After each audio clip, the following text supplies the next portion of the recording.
My dear friends, this past week I have been shaken to my foundations by something that John, who right now with his little family is in Medjugorje or heading that way, put up on the website after last week's homily. It was this. Those who were here will remember that we discussed what is happening this very weekend. How all over the world the powers below are being feasted and celebrated. And we contrasted that with the gentle face of our Lord and also of his mother. Love, goodness, forgiveness and tenderness, healing, warmth and blessing. And the other powers are at the antipodes of each of these. And so also are those in league with him. People who have those symptoms and characteristics: aggressive people, spiteful people, mean people, ugly people even, who desire ugliness in their features, trying to make themselves better than what the Lord gave them in their natural beauty. Tattoos, rings in their noses, hair all over the place. Echoes and reflections of the one that they perhaps unawares are imitating. Bad language, noise. Hell is full of noise, and so are those in league with it. Now, this was brought home to me very powerfully by this clip, which I would invite you, at least the adults, to look into if you're plugged into the internet. Just go into last Sunday's homily on the website and see what John has put afterwards. It's a testimony. A testimony by someone, actually a young man, who was, as he put it, a generational Satanist. Born, therefore innocently, into a family that worshipped Satan. A family descended from another family who had done the same. And therefore the whole of that family completely blackened and tarnished by all that comes from the underworld. When he was a child, he was introduced to a little girl. This little girl and he were privileged, in inverted commas, souls, picked ones. She was to be a princess in the satanic cult, destined for, wait for it, sacrifice. Sacrifice. And he was destined to be a high priest. And by the way, I know this from inside that circle, people who were in a family whose parents were Satanists. To have a real black mass, you need a fallen Catholic priest. And you know that when a priest leaves the priesthood, quite often he is discreetly approached by letter or contact, inviting him, if he wishes, to come into that circle. Thank God most resist, but not all, and therefore they have a proportion of validly ordained priests. To have a full black mass, they need that, and the devil knows it. I think I mentioned before this case that we had some years ago of a victim's soul for priests. The devil wanted this soul out of the way and got hold of a certain number of Catholic priests who had fallen and joined the satanic cult. And they celebrated a black mass, all of them together, with the intention of getting this girl possessed. And she was, big time. So much so that with 6 top exorcists in the midst 2 Jesuits, they could not get rid of this legion of demons. And eventually, under threat, under exorcism, the demons were obliged to admit that if they had a great number of rosaries, 15-decade rosaries, they would be obliged to depart. That's interesting, coming from the mouth of Satan. The power of the Holy Rosary is something else. Remember that, my friends, when you've got the choice between putting on the goggle box and getting your beads. You know which one is of interest to the one down under, because if he can get you through the television to be away from peace and warmth and protection at home and get into his messages, he's got you without your realizing it. Be careful. The goggle box is not just harm, but it's also taking the place of good.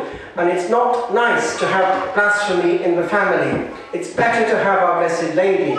Remember that, because time is important. Our evenings are important. That's a little parenthesis. Anyway, this gentleman, whose name was Glenn, it's an interesting name, a valley, a darkness. Anyway, he gives, and you can look into it, this testimony, how eventually, when it came to Halloween, everything was dark. He knew that it was a nasty time of the year. He was used to dark and dismal chanting going on, and spooky things and horrible things which can't be mentioned in front of children. And eventually, it was around Halloween, he and his little friend were drugged and put in a van and driven a long way into some secret place. He heard noises of screaming outside and chanting and weird things to which he was quite used. And eventually she was taken out.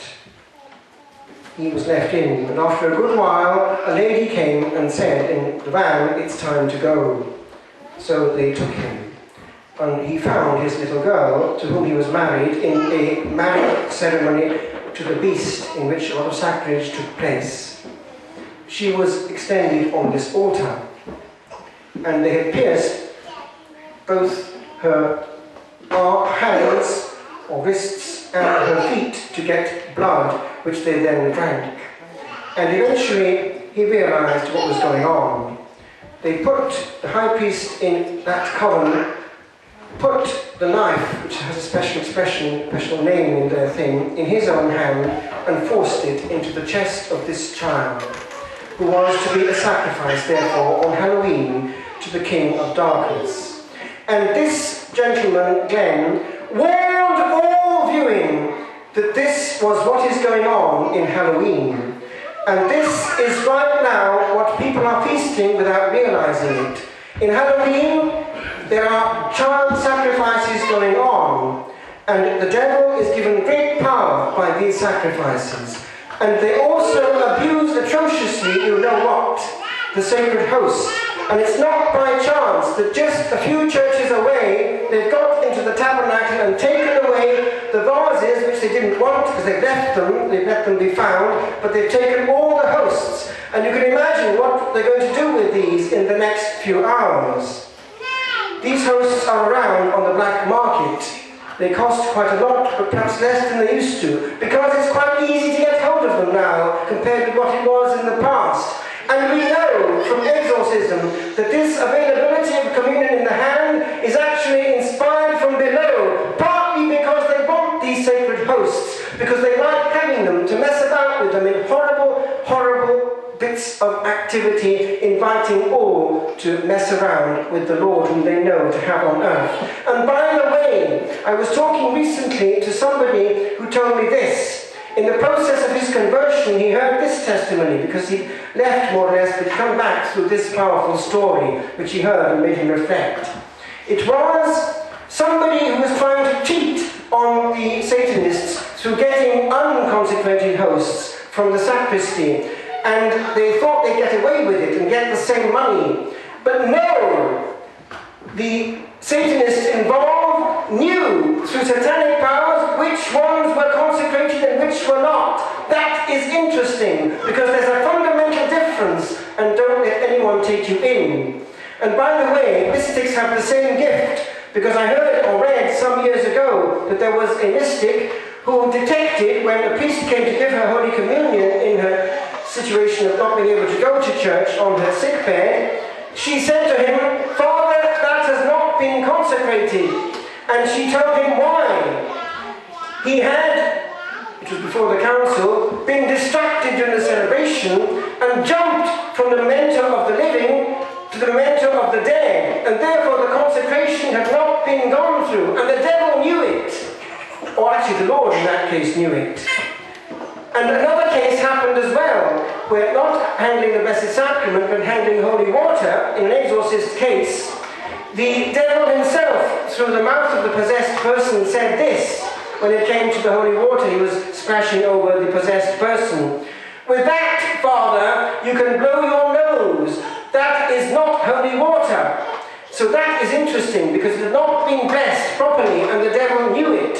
So there is a fundamental difference between what has been blessed and consecrated and what is not. The devil knows it better than we do. So he knows full well that if he can get hold of the Lord on earth, he has extremely great powers. And those powers, my friends, are going to be at work in these next hours, where they're going to have witches' covens trying to find the most powerful Satanist. And they get him because he has superpowers to do harm. And I finish with this. Harm, harm, harm. This very morning I had a phone call from somebody in the traveling community who was saying the harm that's coming to them from the in-laws who have been cursing them. And everything is going wrong. And it's quite clear that these curses work. Satan is not trying to get into the invitation. So my friends, I finish. Watch out, because this business of feasting the underworld is not just innocent. We're playing the game, and playing the game of the King of Darkness, not the King of Kings, who has his rights, especially on this day in the old calendar, Christ the King, over all domination and power, for all comes from him, and he, my friends, whatever people think, has the last long word.